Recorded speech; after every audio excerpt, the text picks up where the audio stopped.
Hi, this is Lisa with crochetandmore.com. I have a lot of questions about how to read the graph for the Baby ABC's Afghan pattern that's on our website. And I thought I would try to explain a little bit about the graph. Looking at, and I'm only showing the bottom right corner with the first two sections. Looking at the graph, you have R1, R8, R20, R28. This is what row number you're on.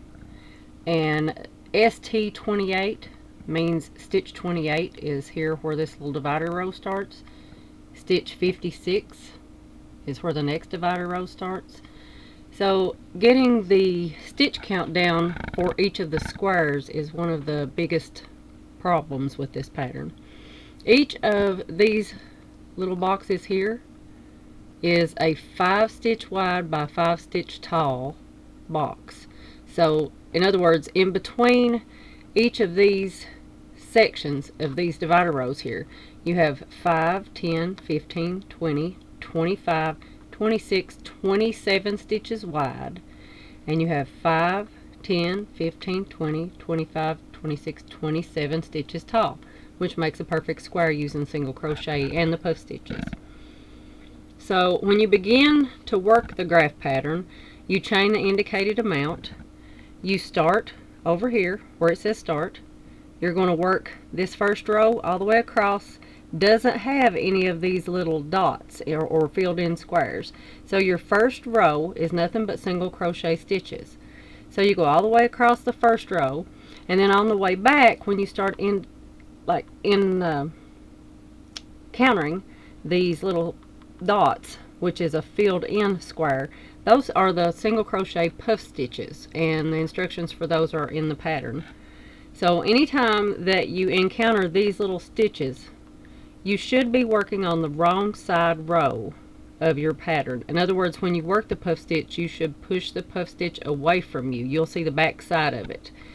And one of the obstacles with this pattern is either omitting a puff stitch or maybe placing it in the wrong place. So a good tip is every time you finish a row or a section, whatever your preference, turn the Afghan over and look, and be sure you have the puff stitches in the correct position.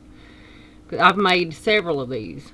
I'm not sure exactly how many, but the one I'm working on right now, just today I had to rip out 3 rows because I missed a puff stitch.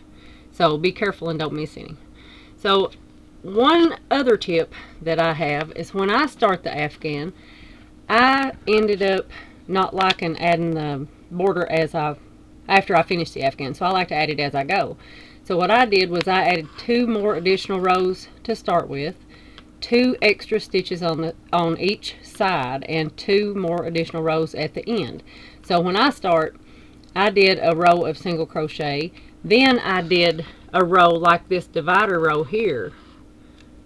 And when you work those 2 at the bottom, and you're also working an extra single crochet and then an extra puff stitch or a row like this one along each edge, then you're going to have your border when you finish. As soon as you finish the last stitch, you can just yarn over and finish it off and weave it in, unless you wanted to add a different, like a ruffle or something else.